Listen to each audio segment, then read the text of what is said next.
this is something that I have noticed talking to the youth of the world, across the world, in the major universities, in Europe, America and various other countries. What I see is, in another 30 to 40 years' time, the dogmatic religions will recede significantly because anything that doesn't make logical sense in people's heads will slowly recede.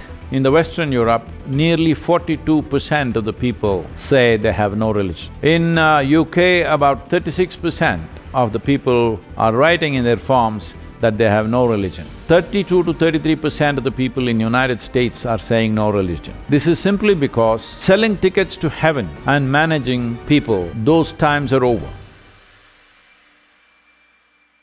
Pranam Sadhguruji.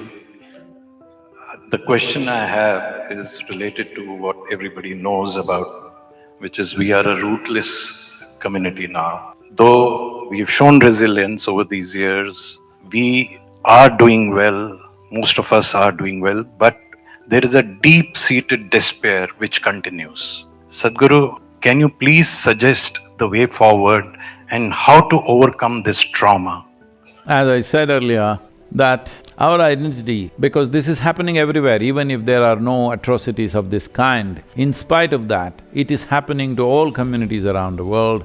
Our identities of geography is being transcended and our identities need to shift to our culture, our spirituality and the knowledge base that we hold. If we do this, one of the things that we can do is all the Kashmiri Hindu youth can get involved in this.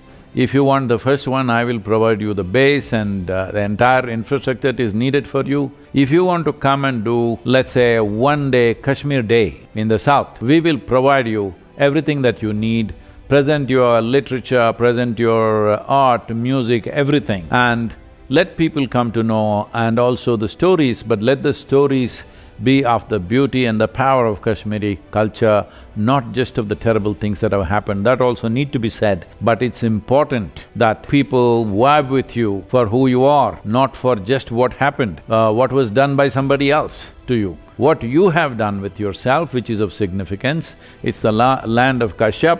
Kashyapa is one of the 7 sages. As you know, we celebrate Adiyogi and the 7 sages, and we are doing a process and some research is going on to identify the footprint of 7 sages across the world, in North Africa, in South America, in Central Asia, Southeast Asia and of course in India. We are making efforts towards that, and if you bring the knowledge, the culture, if you cannot bring all of them as one big festival, if you bring literature, we'll provide you a base in southern India. If you bring music, we'll provide you a base, or if you come as one cultural fest, it's fine. But I'm sure similar things can be done all over the country to start with, and also around the world it can be done. But it's very important that this happens in India, that you present yourself so that the youth will not live in despair. The youth will have something to do, and this will also be a very important part of shifting the narrative. Thank you so much, Sadhguru. As a part of this, as I said, in a time-bound way, if you approach this both in terms of providing a platform in major cities in southern India, we can easily gather 5 to 10,000 people minimum for you, so that Kashmir and the message of Kashmir and the glorious nature of Kashmir, and above all, the spiritual knowledge that was held and invested in the people of Kashmir, because the future of this world, what I say right now may not make sense to a lot of people because of the suffering and the kind of power that they are exhibiting right now. But this is something that I have noticed talking to the youth of the world, across the world, in the major universities, in Europe, America and various other countries. What I see is, in another 30 to 40 years' time, the dogmatic religions will recede significantly because anything that doesn't make logical sense in people's heads will slowly recede.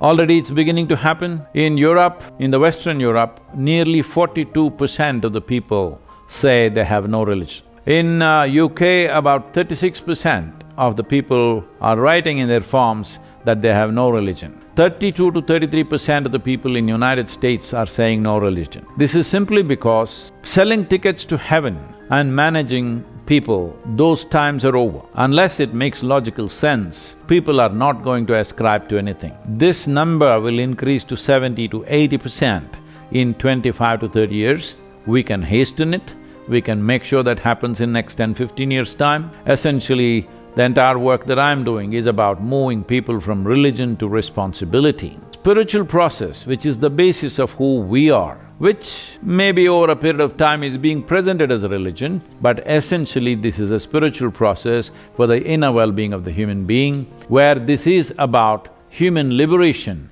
This is not about somebody sitting up there and you're going to go to them. This is about human liberation, this is about a human being earning the grace to function like the divine. This is about becoming the divine, not going to heaven.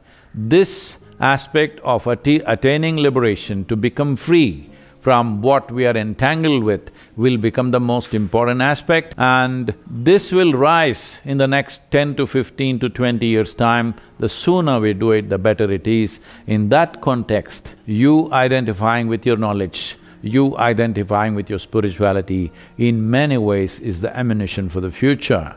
Not that we are going to fire at somebody, but our way of doing things is to embrace the world, not to destroy the world. Our way of including people, our way of life is inclusion, not conquest. So, identifying yourself with the spiritual nature of Kashmir, the land of Saraswati and Sharada, it is important. That is what should be the basic identity.